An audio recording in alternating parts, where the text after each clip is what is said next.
Road Central is a software that can be used to manage the RØDECaster Pro and recordings saved on the device.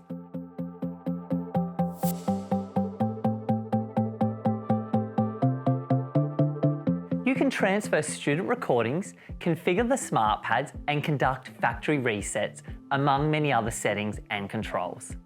The software is pre-installed on the Windows laptop that comes with the podcasting kit. To get started, teachers or students can log into the Windows laptop using your normal DOE credentials. Use the search bar to look for the Road Central software. Open the application. You will see a window open with the Road Central logo and a prompt to connect a device to get started. To connect the RØDECaster Pro, you will need the USB-C cable that comes with the kit.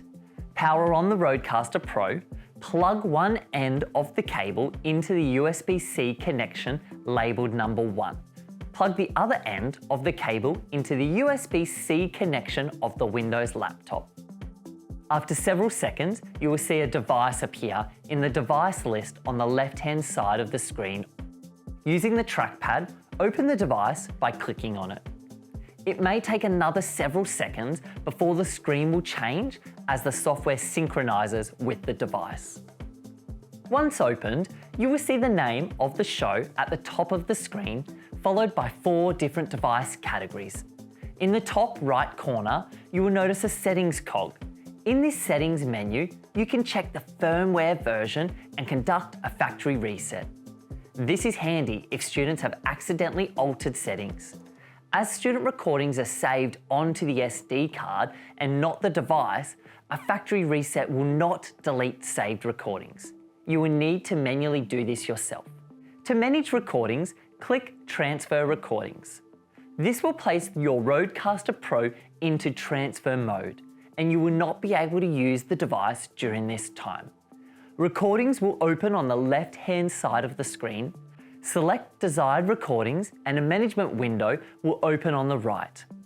In this area, you can rename the recordings and change the settings.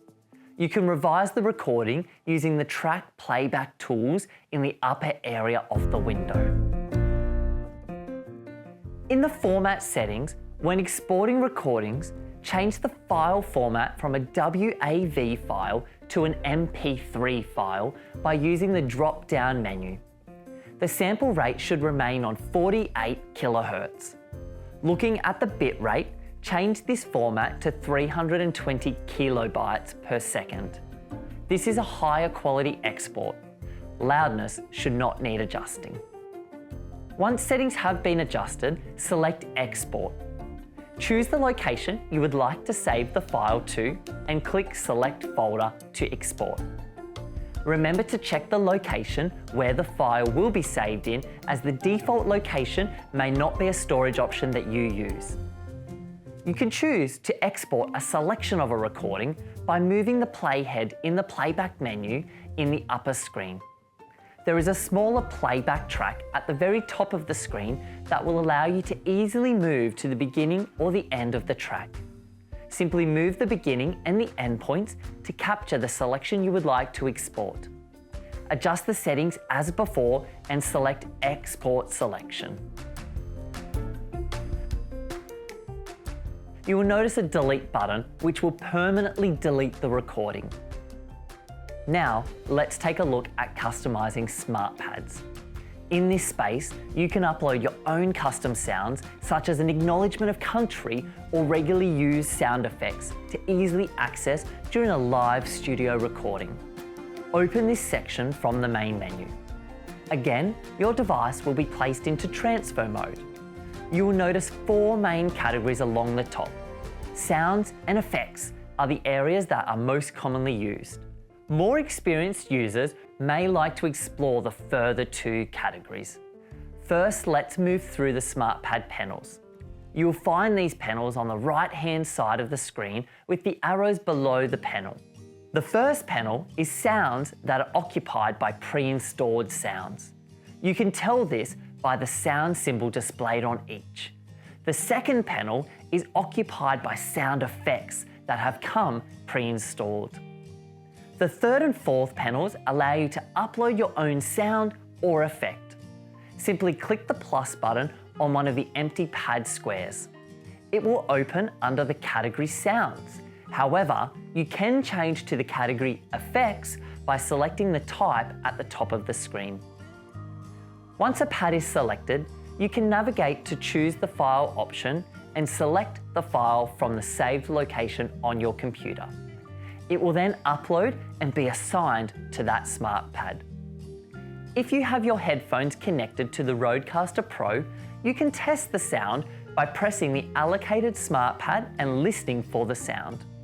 Remember to have the smart pad volume turned up. This test can be conducted while the device is still in transfer mode. Pre-installed sounds and effects can be overwritten. However, this is not encouraged. If a mistake is made, a factory reset will reinstall the sounds and effects, but any customized uploaded sounds and effects would be lost. Returning to the home menu, you will see there is a further 2 categories: audio setup and device configuration. At this stage of your journey, there is little need to customize these settings. If you have purchased a RØDECaster Pro for your school, you may like to explore these settings further. You will find lots more support resources on all things STEM at the stem.t4l Learning Library and on our YouTube channel. Visit t4l.link/STEM. We'd love to hear about how you and other staff or students are using this kit in your school. Join the conversation with other teachers like you in the Facebook group or on the Viva Engage community to receive support directly from the team. Just search for stem.t4l.